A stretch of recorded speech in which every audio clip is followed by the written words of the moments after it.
So magandang tanghali sa lahat, lalo na sa nanood ng ating YouTube channel. So ngayong araw mayroon lang tayong sasabihin sa ating mga ka-TH na nanood ng ating YouTube channel. So magandang tanghali po sa lahat ng nanonood ng ating YouTube channel. Ito po si Mindanao Decoding Site. So mga ka-TH, kumusta na po ang ating mga site, lalo na sa mga naghuhukay dyan na ating mga ka-TH. So una sa lahat, shout out muna natin nun ang ating mga customer dyan sa Nueva Ecija, Nueva Vizcaya, Camarines Sur, Camarines Norte. So shout out sa ating mga customer dyan na deliver kahapon. So Southern Leyte, so ating mga customer dyan na na-deliveran kahapon sa hapon sa Southern Leyte. Maynila, so shout out dyan sa ating customer. Cebu, Bohol, Palawan, at Camotes Island, mayroon na tayong customer dyan. At lalo dyan sa Siquijor, Capiz, so mayroon tayong customer. Lalo dito sa Mindanao, diba? So Cagayan. At lalo dyan natin customer dyan sa Balingwan, so mayroon tayong customer dyan sa Balingwan City. So Cagayan, Butuan City, Agusan del Sur, Surigao del Sur, Bukidnon. So marami tayong customer dyan sa Bukidnon. Sarangani, so marami tayong customer dyan, lalo na dyan sa Cotabato City na deliveran natin kahapon, Davao at Samalaylan. So shout out sa lahat. So di ko na isa-isahin yung mga nagpapa-shout out sa atin kasi ayaw magpa-shout out ng iba. So mayroon tayo lang dalawa lang ipa-shout out. So shout out lang natin si Sir Gabriel. So shout out Sir Gabriel na deliveran na natin ng Aura Meter. So si Sir alias lang gustong pa-alias niya, ayaw niya, from Baganga, Davao Oriental. So shout out sa sir. At lalo sa ating customer dyan na nagbabasag ng mga simento dyan sa Surigao del Sur. Surigao City pala yun. Surigao City ba yan, nabilong Surigao City, na malapit na daw makuha nila yung item. Shout out natin sa si sir, alias lang natin si Sir Tiger. So si Tiger, so magandang araw po sa inyo sir. So magandang tanghali. So, kumusta na po ang ating site? So, tapos na ba ang pagbabasag ng mga simintong matigas?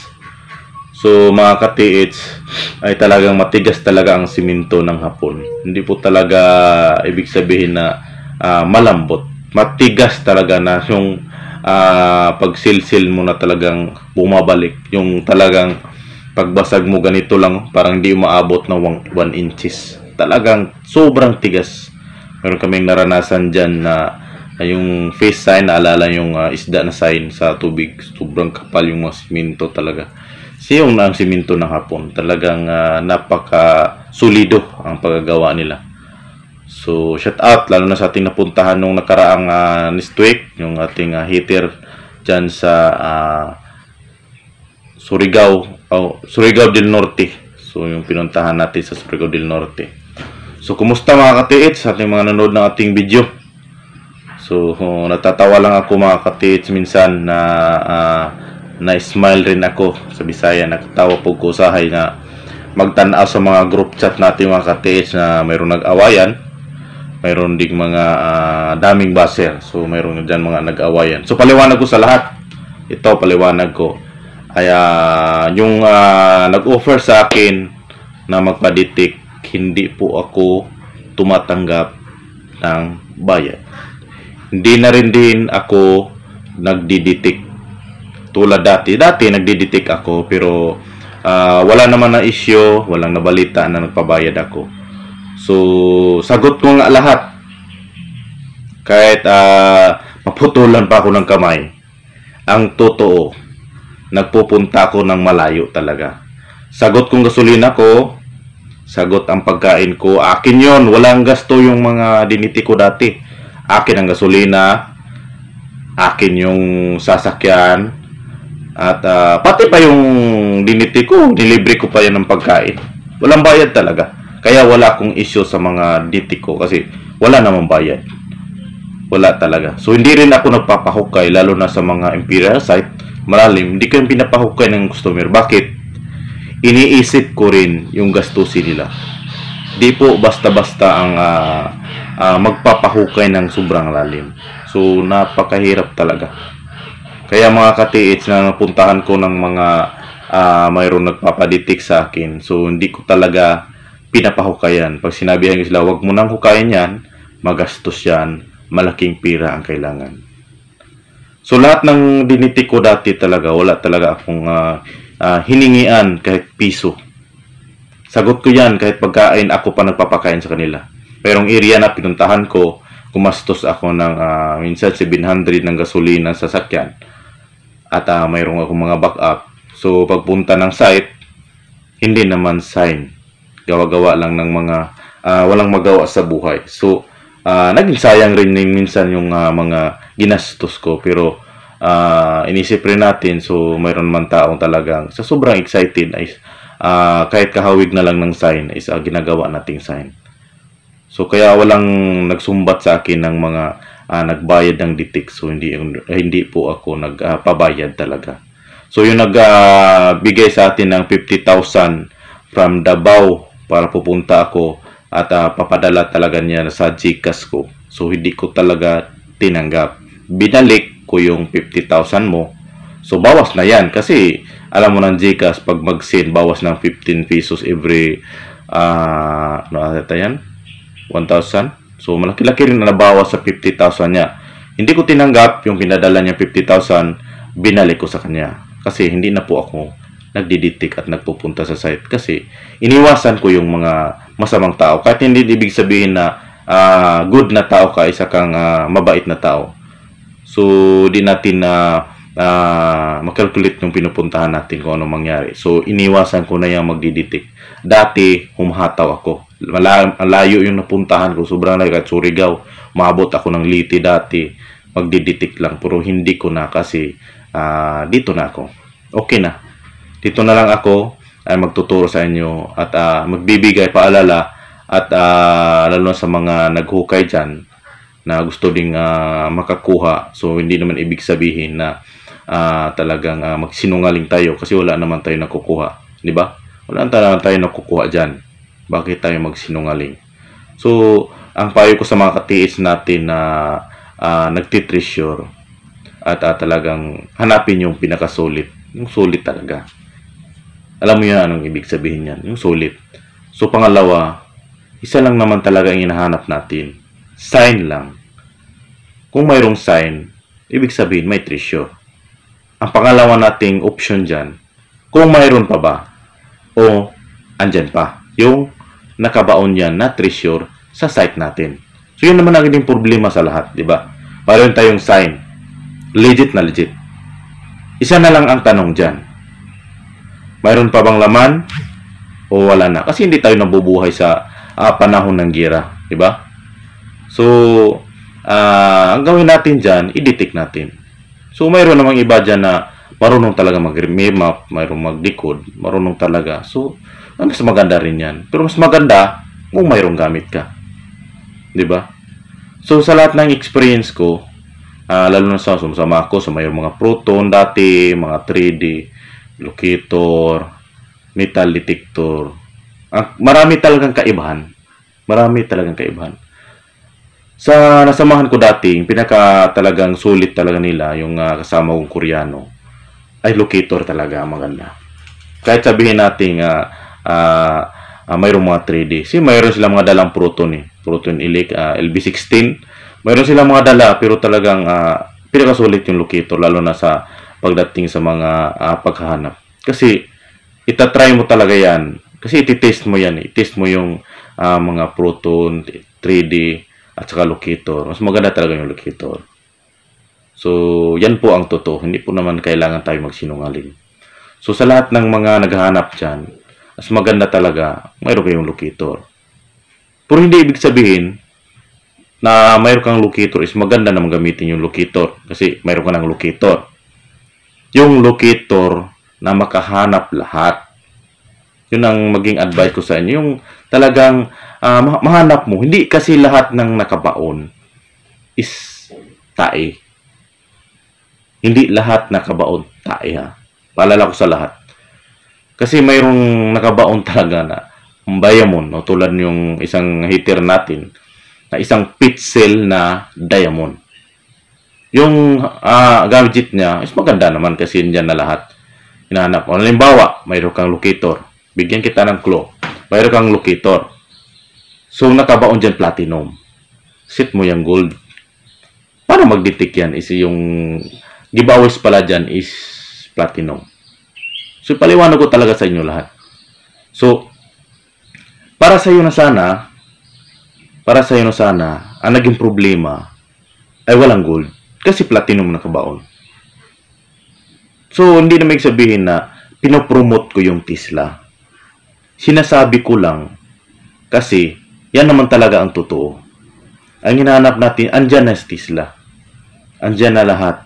Mas maganda kung mayroon kang 3D. Kasi pag tinira mo ng Tesla, umikot dyan, titiyahin mo na lang 3D, ang lalim. Kasi hindi naman nakikita ng Tesla ang lalim ng kabaon. Pero kung giveaways yan, nakalalim dyan, mga 9 feet to 12 feet talaga. 12 feet, meron nga 15 feet ang kalalim. Pero may karamihan, mayroong 12 feet ang lalim. Mayroong 3 feet. Kasabihan sa nakabaon talaga mga katiits, mga giveaways. Pag-start na yan ng 3 feet. 3 feet, 4 feet, 9 feet, o 12 feet ang karamihan sa mga giveaways. Minsan sa mga giveaways, andyan sa ilalim ng bato, under, or minsan sa ilalim ng puno ng kahoy. Yan talaga karamihan sa mga giveaways. Kung mayroon kayong mga sign, halimbawa, mayroon kayong mga sign na nakikita, mayroon dapat, tandaan nyo, mayroon kayong kumpas. Kailangan talaga ng kumpas.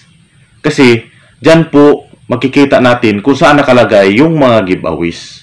Hindi yung, porkit mayroon ka ng gadget, is alam mo na anong gawin mo. Kailangan mo rin malalaman kung anong nakabaon dyan, kung anong matatamaan ng kumpas mo, kung yung puno ng niyog na yan, puno ng avocado na yan, nangka na yan, o puno ng baliti na yan, makapositive yan eh, natatamaan na yan ng direksyon ng kumpas for giveaways. So, pinaka-distance dyan, mga 50, 30, 20, 15. O, yan karamihan sa mga giveaways ang distansya. Pero pag dyan sa mga sapa, malapit sa mga sapa, minsan, kung mayroong mga malaking bato, dyan lang yan sa loob nilagay. So, nakaganda talaga mga katiits. Kung ang pagtitreasure natin ay andyan tayo sa tamang pagdiditik at paggamit. Kasi hindi naman nagbabase yan sa madalian. Kasi mayroong talagang iba, nagmamadali talaga. Tulad ng ating isang customer na parang isang gawin lang siyang isang buwan makukuha na agad eh. Gusto niya isang buwan kuha na agad. Hindi ganon. Hindi ganon kadali ang pagtitreasure. Diba? Kahit harap mo pa ang treasure, mayroong kasing pagsubok yan eh. Mayroong mga hadlang kung dapat bang ibigay yan sa'yo. Kahit nakaharap mo pa yung box na yan, tingin mo lang yan bato. Kung ayaw ibigay sa taas sa'yo, wala kang magagawa. Paalala ko sa lahat ng ating mga katiits. Hindi nakabaon mga katiits, hindi ibig sabihin na pag-treasure box yan. Binabalo talaga yan ng bato at buhos na parang, tingin mo lang parang, walang ka-forma. Pero, sa loob ng bato na yan o buhos ng simento na yan, doon po ang deposit. Halimbawa, ganito ang forma, parang zigzag lang siya. Binasag mo, walang laman, nasa gilid lang pala. Dapat durugin mo yan. Huwag mong itapon yung mga bato na kakaiba. Kasi karamihan, hinuhugis niya na purmang bato. Hindi yan ibig sabihin na makahanap ko yun ng bilog, ipunin nyo kasi baka may laman. Hindi lang bilog ang nilagyan. Hindi ibig sabihin lahat ay mayroong form na square, bilog. Kaya tandaan nyo, mayroon sanang deposito para sa inyo. Mayroon na sanang giveaways. So mayroon na sanang giveaways. Ang naging problema, tinapon mo na sa hukay. Kasi pala ka ng pala kasi hinahanap natin yung banga or box na kwadrado, di ba? O simento hinahanap natin. Hindi mo alam yung bato na yan tinapon. Kasi mayroong ganito kalaki. Experience na namin yan. Ganito kalaki ng kamao. Talagang hindi hugis. Parang ano lang. Pero alam mo kasi parang mayroong umaalog sa loob. Pag binasag mo yan, doon po ang laman ng diamond. So, paalala sa ating mga katiis, talagang dapat mapagmatyag kayo sa pagkukay nyo. Baka tinapon nyo na yung para sa inyo.